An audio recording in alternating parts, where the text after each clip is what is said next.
Juste avant de commencer la vidéo, si toi aussi tu souhaites rejoindre mon groupe public 100% pronostic, le lien est directement en commentaire épinglé. Vous cliquez dessus, vous arrivez sur Telegram, vous faites rejoindre et ça y est, vous avez accès à tous mes paris sportifs.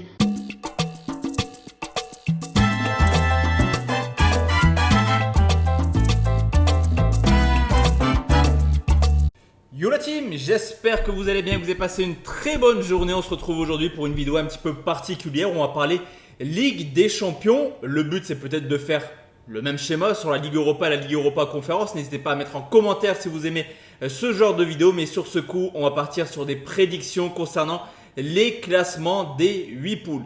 Si toi aussi tu aimes les paris sportifs, tout d'abord abonne-toi à cette chaîne YouTube, lâche ton plus beau pouce bleu, mais surtout rejoins mon canal public sur lequel on est dans une forme complètement dingue.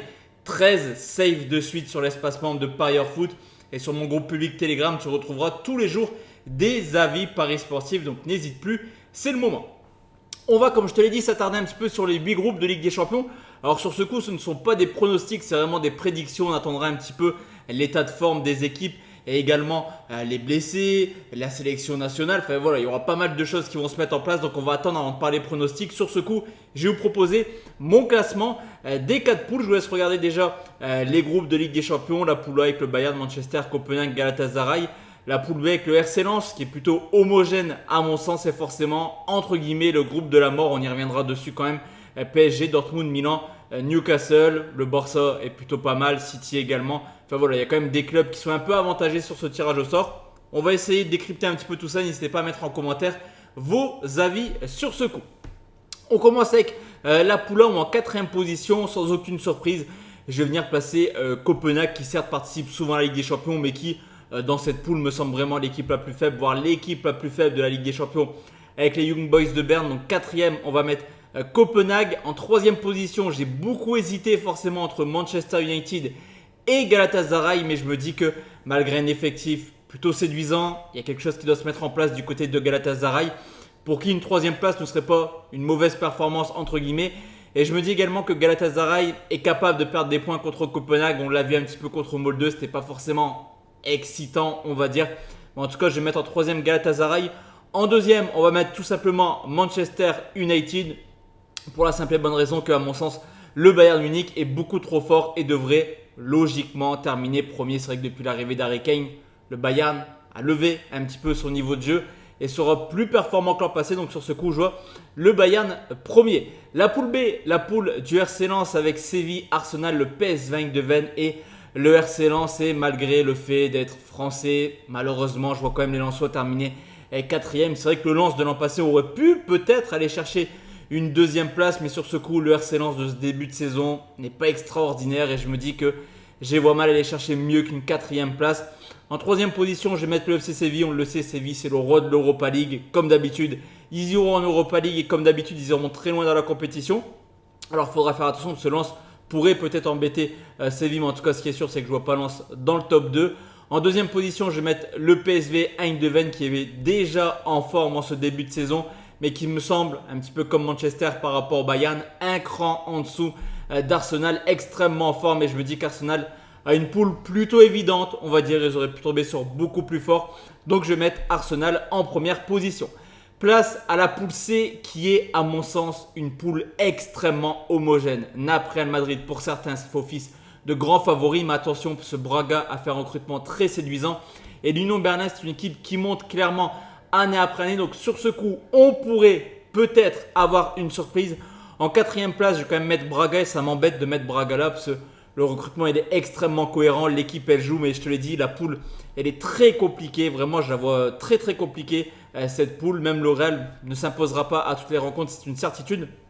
En 3ème position, j'ai hésité également. Je voulais partir sur une petite surprise en mettant le Real 3ème qui aurait été extrêmement surprenant, mais je vais mettre l'Union Berlin en 3ème position. Je te l'ai dit, c'est une équipe qui monte vraiment année après année et ils vont embêter, que ce soit à l'aller ou au retour, le Real Madrid. C'est une certitude, une équipe du Real Madrid que je viens placer en 2ème position. Je trouve vraiment que le Real de cette année n'est pas aussi bon que les années précédentes. Il y a la blessure en plus de Vinicius Junior. Rodrigo, c'est pas forcément le meilleur attaquant, en tout cas la personne qui marque le plus de buts. Et José Lu devant, bon certes, ça a de l'expérience, mais bon, pas de l'expérience internationale. Et enfin en premier, on va mettre le Napoli de Rudi Garcia qui commence plutôt bien sa saison malgré une défaite ce week-end. En tout cas, je les vois terminer premier. La poule D, c'est un petit peu une poule d'Europa League avec la poule E également. Benfica, Inter, Salzbourg, Real Sociedad. Sur le coup, on va mettre en quatrième Salzbourg. Il n'y aura pas de surprise. On va avoir pas mal de difficultés, je pense. Les Autrichiens en troisième. Je vais venir placer la Real Sociedad qui sera très compliqué à jouer à domicile. Mais c'est une équipe qui a quand même quelques difficultés à se déplacer. Enfin, entre le premier et le deuxième, je me suis un peu tâté. On va pas se mentir, mais je vais quand même mettre en deuxième Benfica. Une équipe de Benfica qui me semble légèrement moins forte que l'année dernière, même si Di Maria fait le taf en ce début de saison. Et en 1, on va mettre l'Inter de Milan, finaliste de la dernière Ligue des Champions et qui, à mon sens, peut encore une fois faire un beau parcours. Donc en 1, Inter, en 2, Benfica, 3, Sociedad, 4, Salzbourg. La poule E, alors cette poule E, c'est ni plus ni moins qu'une poule d'Europa League. Alors il y a une poule comme ça en Europa League, on me dit que c'est la poule de la mort. C'est une certitude, mais ce n'est pas une poule extraordinaire où aucun des 4 clubs n'a vraiment l'ambition de gagner la Ligue des Champions. En quatrième, je vais venir placer le Celtic de Glasgow. On le voit quand même depuis plusieurs années. C'est une équipe écossaise qui a beaucoup de mal en Ligue des Champions. En troisième, je vais mettre la Lazio de Rome. La Lazio de Rome qui là aussi me semble un peu vieillissant actuellement. Immobilier, ça commence à vieillir un petit peu. Il y a eu le départ également de Milinkovic Savic. Donc ça va faire du mal au niveau du milieu de terrain. Et on va partir sur une petite surprise sur les 2 premières places.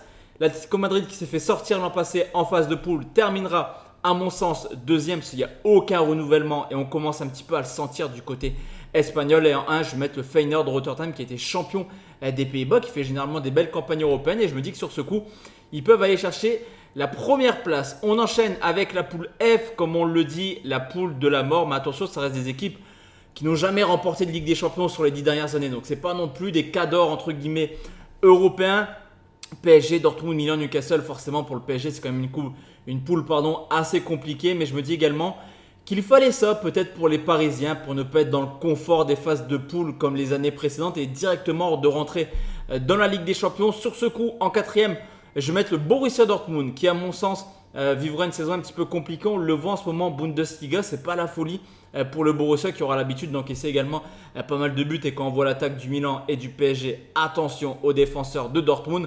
En troisième, il n'y aura pas de surprise. Je pense que Newcastle peut aller chercher une place en Europa League. Je vais les mettre troisième. Et entre le premier et le deuxième, sur ce coup, je ne me suis pas tâté du tout, même si le Milan AC est une équipe extrêmement performante avec pas mal de talent. Je vois quand même les Milanais terminer seulement, entre guillemets, deuxième. Ça restera une belle performance pour les Italiens. Mais deuxième, le Milan AC. Et en 1, je vais mettre le Paris Saint-Germain de Luis Enrique. Honnêtement, sur les 2 dernières rencontres, contre Lens et contre Lyon ce week-end, c'est une équipe qui est très joueuse. Il y a vraiment du talent. Ça va prendre petit à petit. Il va falloir prendre du temps. Mais Paris a la chance également de commencer directement par Dortmund que je vois dernier. Donc je vois les Parisiens aller chercher 3 points directement. Et après, ça devrait couler logiquement sans souci. La poule G qu'on peut décomposer avec les 2 cadors City et Leipzig et les 2 outsiders, l'Étoile Rouge et les Young Boys de Berne sur ce coup. Aucune surprise, les Young Boys de Berne termineront logiquement dernier de cette poule comme à peu près tous les ans. Parce que City c'est trop fort, Leipzig c'est trop fort. L'Étoile Rouge de Belgrade c'est compliqué d'aller là-bas. Ou au Leipzig, ou les Young Boys, ou Manchester City vont se casser les dents.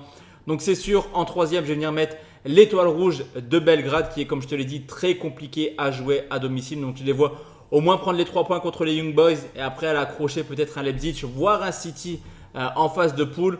Et entre le premier et le deuxième, vraiment, si Leipzig avait été dans une autre poule, je les aurais mis premiers, que ce soit dans la poule A, B, C, D. Vraiment, dans toutes les poules, je pense que je les aurais mis premiers, mis à part, allez, on va dire celle du PSG. Mis à part celle du PSG, j'aurais mis premier Leipzig parce que le recrutement il est très cohérent. Mais City, c'est une valeur sûre, vainqueur de la Ligue des Champions. Ils joueront sans pression et je pense qu'ils vont faire encore plus mal que l'an dernier. Donc sur ce coup, on va mettre City en premier. Et enfin, dans la poule H, Barcelone, Porto, Shakhtar et Antwerp, le Barça qui hérite un petit peu de la poule la plus simple, on va pas se mentir. En quatrième, je vais mettre Donetsk pour des raisons évidentes. C'est une équipe qui a beaucoup de mal à se préparer. Il y a des conditions particulières pour les Ukrainiens, donc je vais les mettre dernier. En troisième, je vais mettre une petite surprise, mais je ne suis pas du tout convaincu par le début de saison du FC Porto qui galère tous les week-ends pour s'imposer, voire aller arracher un match nul hier. C'est une équipe également qui est un petit peu en renouvellement. Contre CSAO, ça a du mal à prendre en ce moment, je trouve. Donc Porto, je vais mettre troisième. En deuxième, je vais mettre Anvers parce qu'il y a vraiment du talent dans ce club, un petit peu comme l'Union Saint-Gilloise. Donc quand même 2 clubs qui montent année après année en Belgique. Il faudra faire attention peut-être à Anvers. Et même si Anvers termine troisième, il pourrait faire un beau parcours en Europa League. Et en premier, Honnêtement, si le Barça ne se qualifie pas cette année avec cette poule, après les 2 échecs l'an passé, il y aura vraiment des grosses questions à se poser. Si le Barça ne termine pas premier, c'est clairement la honte, je trouve, sur ce coup. Donc voici la team, mes avis concernant les classements de la phase de poule de Ligue des Champions. Si tu veux qu'on continue demain sur l'Europa League et la Conference League, n'hésite pas à lâcher ton plus beau pouce bleu et également à le mettre en commentaire. De notre côté, on se retrouve demain pour une nouvelle vidéo. Excellente soirée, ciao ciao.